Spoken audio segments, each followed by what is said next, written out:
तर हा होता संडे आणि आम्ही थर्सडेला माझ्या मैत्रिणीकडे आलो होतो. सो म्हटलं आता घरी जायला पाहिजे.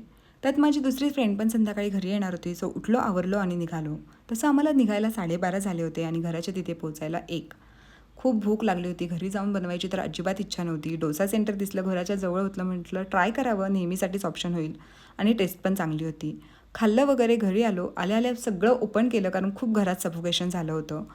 जरा आवरायला घेतलं घर, आवरलं वगैरे आणि एक मस्त झोप काढली.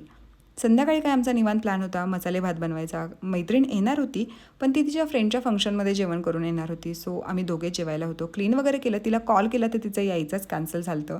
कारण फंक्शनमध्येच लेट झालं आणि बाळपण रडत होतं. सो ती नाही आली. जेवायला घेतलं, लाईट गेली आणि जेवण झाल्या झाल्या लाईट आली आणि लाईट ना असं नेहमीच करते. तुमच्यासोबत पण असं होत असेल ना? त्यानंतर थोडं वॉक केला, स्किन केअर केलं आणि मग झोपायला घेतलं. तर असा होता माझा दिवस. आजच्यासाठी एवढंच. भेटूयात पुढच्या व्हिडिओमध्ये.